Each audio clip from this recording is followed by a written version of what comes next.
10 ایسے الفاظ ہیں جن کی ابتدا حرف الف سے ہوتی ہیں۔ یہ قرآن کریم کی سب سے چھوٹی سورت ہے۔ ہیلو دوستو، کیسے ہیں آپ سب؟ امید کرتا ہوں خیریت سے ہوں گے۔ آج کی جس ویڈیو پر ہم ریئیکشن کرنے والے ہیں یہ اسلام اور سائنس کو لے کر بنائی گئی ایک ویڈیو ہے۔ اسے دیکھ کر آپ کو بہت ساری معلومات حاصل ہوں گی، تو آپ لوگ سے گزارش ہے اس ویڈیو کو اینڈ تک دیکھیے، اور ویڈیو پسند آئے تو لائک اور سبسکرائب ضرور کریں۔ چلیے ویڈیو سٹارٹ کرتے ہیں، دیکھتے ہیں کیا ویڈیو میں۔ دوستو، کیا آپ جانتے ہیں کہ اس وقت دنیا میں سب سے طاقتور کمپیوٹر ایک سپر کمپیوٹر ہے جو 2 لاکھ ٹریلین کیلکولیشنز فی سیکنڈ کر سکتا ہے اور جو 100 GB پر سیکنڈ سے بھی زیادہ سپیڈ کے ساتھ کنیکٹ ہوتا ہے۔ لیکن قرآن پاک میں موجود ایک سورت ایسی بھی ہے جس میں موجود کوڈنگ کے آگے یہ جدید سپر کمپیوٹر بھی صفر ہے۔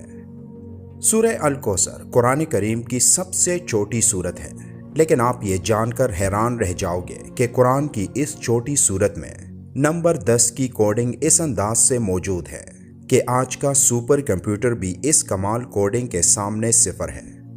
قرآن کی یہ سورت صرف 10 الفاظوں پر مشتمل ہے، جس کی پہلی آیت میں موجود حروف بھی 10 ہیں۔ اسی طرح دوسری آیت میں بھی ٹوٹل حروف 10 ہی ہیں، پھر آخری آیت کے حروف کی تعداد بھی 10 ہیں۔ وہ حروف جو اس سورت میں صرف ایک دفعہ آئے ہیں ان کی تعداد بھی 10 ہیں۔ اس پوری سورت میں سب سے زیادہ تکرار سے جو حرف آیا ہے وہ حرف الف ہے جو 10 دفعہ آیا ہے۔ اس سورت کی تمام آیات کا اختتام حرف را پر ہوتا ہے جو کہ حروف ہجا میں 10واں حرف شمار ہوتا ہے۔ قرآن مجید کی وہ سورتیں جو صرف را پر اختتام پذیر ہو رہی ہیں ان کی تعداد 10 ہیں، جن میں سورہ الکوثر سب سے آخری سورت ہے۔ اس سورت کی ہر آیت میں موجود دوسرے لفظ کا اختتام کاف پر ہوتا ہے اور یہ تینوں الفاظ 10 مختلف حروف سے مل کر بنتے ہیں۔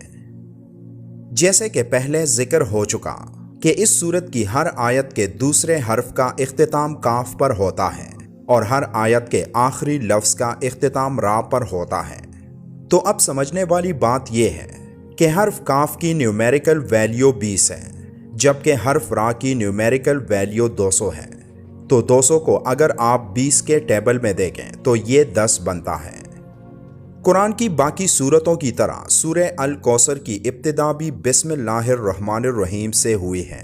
اب غور کریں کہ بسم اللہ الرحمن الرحیم کے آخر اور ابتدا دونوں طرف سے آپ دیکھیں تو اس میں موجود حرف را کا نمبر 10 ہی آتا ہے، جبکہ صرف بسم اللہ میں موجود حروف کی تعداد بھی 10 ہی ہے۔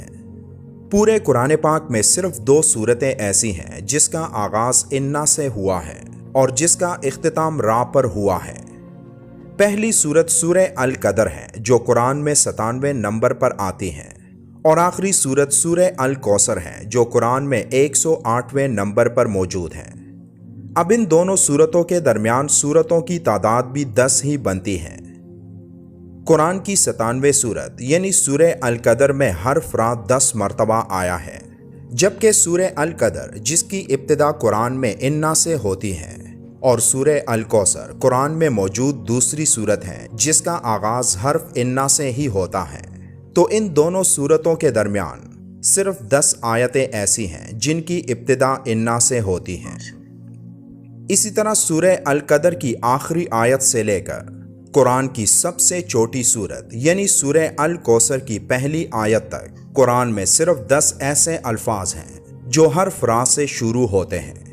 قرآن کی سورت نمبر 97 یعنی سورہ القدر کی ابتدا حرف الف سے ہوتی ہے، اور اس پوری سورت میں 10 ایسے الفاظ ہیں جن کی ابتدا حرف الف سے ہوتی ہے۔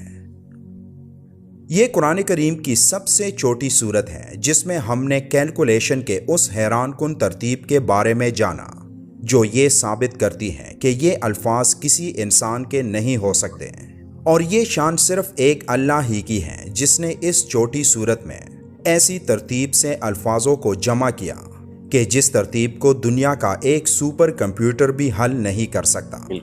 اب آپ سوچیں کہ یہ تو قرآن کی سب سے چھوٹی سورت ہے، تو قرآن کی باقی سورتوں میں کتنی کیلکولیشن موجود ہوگی؟